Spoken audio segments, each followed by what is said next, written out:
March 18, 1968, Khe Sanh Combat Base, Vietnam. The fog clung to the jungle like a shroud. Sergeant Elijah Caldwell tightened his grip on the M40 sniper rifle. His modified helmet sat beside him, salvaged radio parts, copper wire, an external speaker. 3 days of watching Marines die from invisible bullets. 3 days of waiting for air support that never came. 3 days of knowing he had the answer, and knowing it would cost him everything if he was wrong. Before we dive deeper into this story of battlefield innovation and desperate courage, take a moment to like this video and subscribe to our channel. Drop a comment below telling us where you're watching from. Your support helps us bring these forgotten stories of heroism to light. Caldwell switched off his official radio. He looked at Lance Corporal Torres, his spotter. "Sometimes you've got to break the rules to win the war," he said quietly. Torres nodded, understanding what came next. The moment Caldwell activated that improvised device and crawled beyond the perimeter wire, he would be defying direct orders. Court-martial territory, career over. But the math was simple. 8 Marines dead in 72 hours. More would follow unless someone changed the equation. And in that moment, slipping through the drainage culvert into enemy territory with a contraption that might not even work, Caldwell realized something. Innovation born from necessity could matter more than obedience born from tradition. The siege of Khe Sanh had begun on January 21, 1968. By March, it had become a crucible. 6,000 Marines surrounded by 20,000 North Vietnamese troops. The base sat in a valley in Quang Tri Province, near the Laotian border, near the DMZ. Strategic ground. Deadly ground. President Johnson obsessed over it daily, haunted by comparisons to Dien Bien Phu, the battle that had ended French colonial presence in Vietnam 14 years earlier. The North Vietnamese had other plans. They ringed the hills with artillery. They dug tunnels through the red clay. They positioned their best marksmen in the dense jungle surrounding the western perimeter. And they waited. Patient, invisible, lethal. By mid-March, enemy snipers had transformed routine patrols into suicide missions. Marines couldn't move between bunkers without risking a bullet from nowhere. The fog helped the enemy. The terrain helped them. Everything helped them. Traditional counter-sniper tactics failed. Observation posts saw nothing. Random patrol routes changed nothing. The Marines had firepower. They had air support when weather permitted. They had artillery that could level hillsides. But none of it mattered against an enemy you couldn't see. An enemy who fired once and vanished. An enemy who studied American radio frequencies and turned communications into targeting data. That was the piece most commanders missed. The Viet Cong weren't just hiding in the jungle. They were listening. Every radio transmission gave them information. Patrol movements, unit positions, supply runs. The Americans assumed the enemy too primitive to exploit electronic intelligence effectively. That assumption cost lives. Sergeant Elijah Caldwell had suspected the truth for weeks. He'd watched the pattern. Every patrol with active radio communications drew fire. Every position with frequent transmissions became a sniper priority. The enemy wasn't guessing. They were hunting radio operators. They were using American voices to find American targets. Caldwell had grown up in Monroe, Georgia, the son of a Navy veteran who'd served in a segregated military. He'd learned electronics by dismantling radios in his father's workshop. He'd learned patience hunting deer in Georgia woods. He'd learned precision at Marine Sniper School, graduating top of his class despite the skepticism that met a black recruit in 1965. By March 17th, the western perimeter had become a graveyard. 8 Marines killed by sniper fire in 72 hours. Morale cratering, movement restricted. Colonel Richards had ordered all personnel to hold defensive positions until air support could strike suspected enemy locations on the 19th. It was the prudent decision. The by-the-book decision. It was also a decision that guaranteed more Marines would die waiting. Caldwell studied the weather. Heavy fog. Low ceiling. No way aircraft would fly the next day either. He studied the terrain through his scope, memorizing sight lines. He studied his modified helmet, checking connections for the 100th time. Then he studied the faces of the Marines around him, Young men trying to look confident while fear leaked through their eyes. Staff Sergeant Wilson found him at or 500 hours. "Productive morning planned, Sergeant?" Wilson asked, his voice carefully neutral. Wilson was Career Corps, a pragmatist who valued results over regulations when lives hung in the balance. He looked at the helmet radio. He looked at Caldwell. He didn't ask questions. "I'm heading to the command center for the 0700 briefing," Wilson said. "I won't be back until 1100. Whatever happens between those times, I know nothing about. Clear?" "Crystal clear, Staff Sergeant." Lance Corporal Torres emerged from the shadows, 22 years old, from the Bronx, with eyes sharp enough to count leaves at 600 yards. "We're really doing this?" he asked. Caldwell lifted his rifle. "Marines are dying, Torres. Every day we wait, good men get picked off. I have a solution. The math is simple. And if we get caught disobeying orders, then I take full responsibility. You were following your sniper's orders, that's all." They slipped through the drainage culvert at Oro 630. The fog wrapped around them like cotton, visibility less than 50 yards. They moved with methodical silence, every step deliberate, every pause listening. 600 yards into the jungle, 45 minutes of movement, zero margin for error. The hide they constructed was invisible. A slight depression between banyan roots covered with local vegetation. They wore ghillie suits augmented with mud and leaves. They became part of the landscape. They became shadows. They became hunters. At 0932, Caldwell activated the helmet radio. His voice projected through the external speaker, carrying across the misty jungle. "Echo 2 to base. Perimeter sweep complete. Sector Charlie looks clear.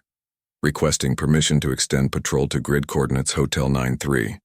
His words drifted through the morning air. Somewhere out there, enemy ears were listening. The helmet radio was crude. Salvaged components from damaged field equipment.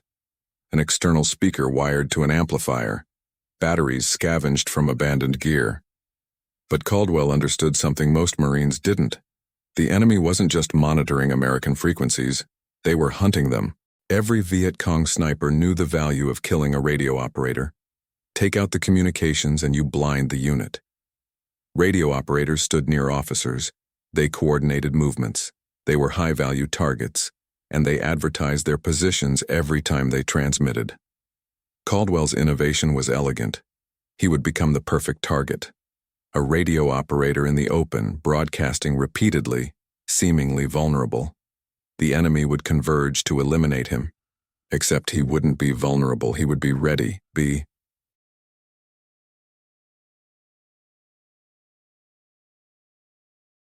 Caldwell remained perfectly still. Only his eyes shifted. Through the foliage gap, he caught the shadow of movement. Human, armed, positioning. Echo 2 to base, approaching ravine at Hotel 93. Visibility improving, no sign of enemy activity. He increased the volume slightly. The radio chatter carried further now, electronic bait drawing predators closer. The movement stopped. The enemy sniper had heard, was listening, was calculating range and approach. "He's setting up," Torres confirmed. "I can see part of a rifle barrel now." Minutes passed like hours. The fog thinned gradually. The jungle held its breath. Distance, 342 yards. Slight downhill grade. Minimal wind. Caldwell made microscopic adjustments to his position. His cheek settled against the stock. His breathing synchronized with his heartbeat. The crosshairs found the shadow, found the shape, found the target. The crack of the M40 shattered the silence. Through the scope, Caldwell watched the impact. Center mass. The enemy sniper jerked backward and collapsed into the underbrush. "Hit," Torres confirmed quietly. They remained frozen. The shot would draw attention. That was the plan. 3 minutes of absolute silence. Then Caldwell resumed his fictional radio chatter, now with added urgency. "Echo 2 to base, taking fire from the ridgeline. 1 man down. Request immediate support." The false report of a Marine casualty was calculated. Enemy snipers would reposition to capitalize on the opportunity. They would move to ambush the rescue force that was supposedly coming. They would expose themselves, believing they held the advantage. Within 10 minutes, Torres spotted 2 more.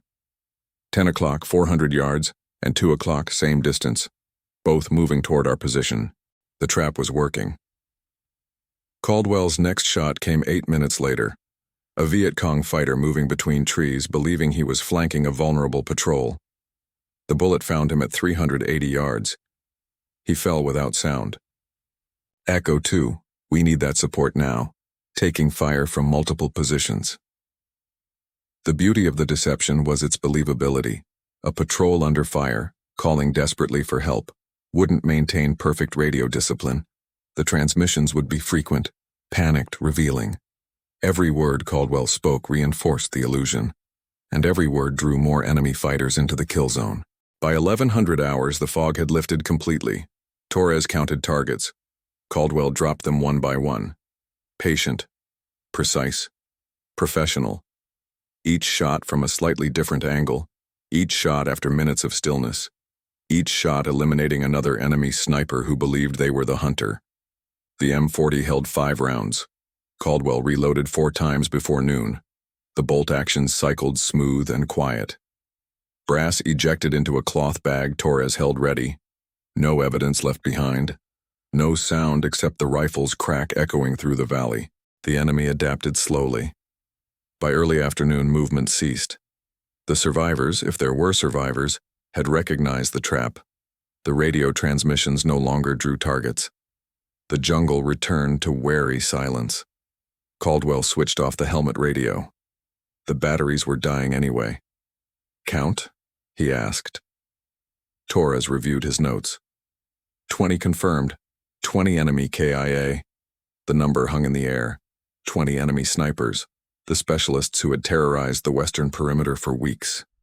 Eliminated in a single unauthorized operation by 2 Marines with a modified helmet and a rifle. They began dismantling their position at 1400 hours. Every piece of vegetation returned to its original position. Every sign of their presence erased. They moved back toward the base with the same methodical patience they'd used approaching. The jungle looked different now, felt different. The oppressive sense of being watched had diminished. They reached the drainage culvert at 1427, slipped back onto the base as quietly as they'd left.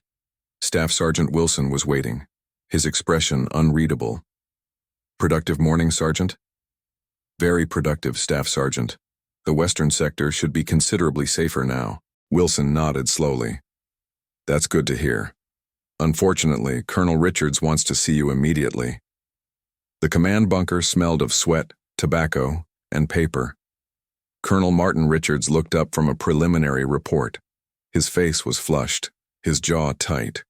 A career officer, West Point educated, 3 combat tours. A man who valued discipline and chain of command above nearly everything else. Sergeant Caldwell, would you care to explain why I have reports of extensive sniper activity in a sector where I explicitly prohibited all personnel from operating? Caldwell stood at attention. Sir, I identified an opportunity to neutralize the enemy sniper threat and acted upon that assessment. You acted in direct violation of my orders, Sergeant. Yes, sir. No point denying it. The truth was simple. He had disobeyed, and he would accept the consequences. And this opportunity involved some sort of modified radio equipment? Yes, sir.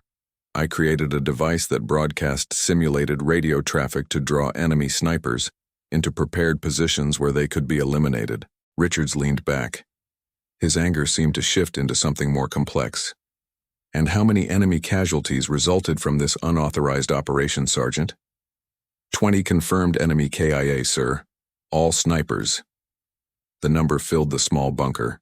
20 enemy snipers represented more than the entire division had eliminated in a month of conventional counter-sniper operations. Richards walked to the perimeter map. Red pins marked recent casualties. He studied them in silence. You realize I could have you court-martialed for this, Sergeant? Disobeying a direct order in a combat zone. Yes, sir. I understood that risk when I made my decision. Yet you proceeded anyway. Why? Caldwell met his eyes. Because Marines were dying, sir. Every day, good men were being picked off. Waiting for air support that might never come wasn't changing that reality. I had a solution and the skills to implement it. In my judgment, the potential benefit outweighed the risk of disciplinary action. Richards returned to his desk, shuffled papers, bought himself time. Finally, he looked up. "I've been in this man's Marine Corps for 22 years, Sergeant Caldwell. In that time, I've learned that there are rules, and then there are results. Normally, I have very little patience for the former being broken. However," he gestured to an intelligence report, "intercepts confirm unusual enemy activity on the ridgelines, multiple casualties being carried away, significant disruption to their operations." He fixed Caldwell with a penetrating stare. "I don't like my orders being disobeyed, Sergeant, but I like losing Marines even less. So here's what's going to happen. Officially, you led a sanctioned reconnaissance patrol that encountered enemy forces. Your quick thinking and exceptional marksmanship resulted in multiple enemy casualties. There will be no mention in any official report of unauthorized activities or modified equipment." Caldwell kept his expression neutral despite his surprise. "Furthermore, I want a detailed briefing on this radio device you created. If it works as effectively as today's results suggest, we may want to implement similar tactics across other sectors. Report to intelligence at 0800 tomorrow. Bring your equipment and Lance Corporal Torres." Dismissed. Outside, Torres waited anxiously. "Well, are we headed to the brig?" Caldwell allowed himself a small smile. "Not exactly. We're headed to intelligence tomorrow morning. Seems the colonel wants to know more about our little radio trick." Word spread through the base like wildfire. Marines who had previously kept their distance now approached to shake Caldwell's hand. The skepticism that often met a black Marine evaporated in the face of 20 confirmed kills. In combat, results transcended everything else. Over the next several days, Caldwell worked with intelligence specialists and communications technicians. They examined every aspect of his improvised helmet radio. They took notes, they made suggestions. Within 2 weeks, other Marine sniper teams began employing modified versions of the technique, drawing out enemy snipers with simulated radio traffic, eliminating them from prepared positions. The effect on the siege was measurable. Enemy sniper activity across the western perimeter dropped dramatically. Patrol casualties declined. Marines moved with less fear. The North Vietnamese, having lost a significant portion of their specialized marksmen, shifted tactics. The precision strikes stopped. Less effective mortar bombardments replaced them. On April 5, 1968, the strategic dynamics had shifted enough that the North Vietnamese began withdrawing. The siege that had captured world attention slowly lost its intensity. By July, it was over. Khe Sanh had not become America's Dien Bien Phu. The Marines had held. Sergeant Elijah Caldwell received the Bronze Star with Combat 5 for valor. The citation was carefully worded, no mention of disobeyed orders or unauthorized equipment. Just commendation for exceptional service. Lance Corporal Torres received the Navy and Marine Corps Achievement Medal. More significantly, the helmet radio concept became official doctrine. What began as desperate improvisation became standard procedure. Training centers taught it. Field manuals included it. Marine sniper teams throughout Vietnam adopted it. The innovation spread beyond the Corps. Army units requested briefings. Special forces experimented with variations. NATO counter-sniper protocols eventually incorporated the technique. A simple idea, using enemy monitoring of communications against them, proved adaptable across conflicts in decades. From Panama to the Gulf War to Afghanistan. The Caldwell technique saved lives long after Khe Sanh became history. When Elijah Caldwell returned to Georgia in late 1969, he carried memories heavier than his medals. He enrolled at Georgia Tech using the GI Bill. One of the first black veterans at the prestigious engineering school, he encountered familiar resistance, familiar prejudice. But his combat record and technical skill eventually earned respect. He graduated with honors in 1973, electrical engineering degree in hand. He didn't join a corporation. He returned to Monroe and opened an electronics repair shop. It grew into a communications equipment business. When asked why, he said simply, "I wanted to build something in the community that raised me." The transition wasn't easy. Nightmares plagued him, hypervigilance, the invisible scars combat leaves. He found solace in work, in the logical world of electronics where problems had solutions and systems could be made to function with enough understanding and patience. He married Eleanor Washington in 1975, a teacher from his hometown. They raised 3 children, their eldest following his path into the Navy. Caldwell rarely spoke of Vietnam. That was another life, he'd say. Yet his bond with Michael Torres endured, 2 men bound by fire and silence. In 1982, the Marine Corps Sniper School invited him to consult on a new curriculum. His helmet radio technique had become doctrine, saving countless Marines. Years later, at a 2001 Khe-Sanh reunion, fellow veterans thanked him for the lives his innovation preserved. Even General Richards admitted, "Some rules are made to be broken, especially by Marines who know what they're doing." When Caldwell passed in 2011, his obituary mentioned his Bronze Star and community work, but not the full weight of his legacy. His friend Torres said it best at the funeral. Elijah's greatest weapon wasn't his rifle, it was his mind.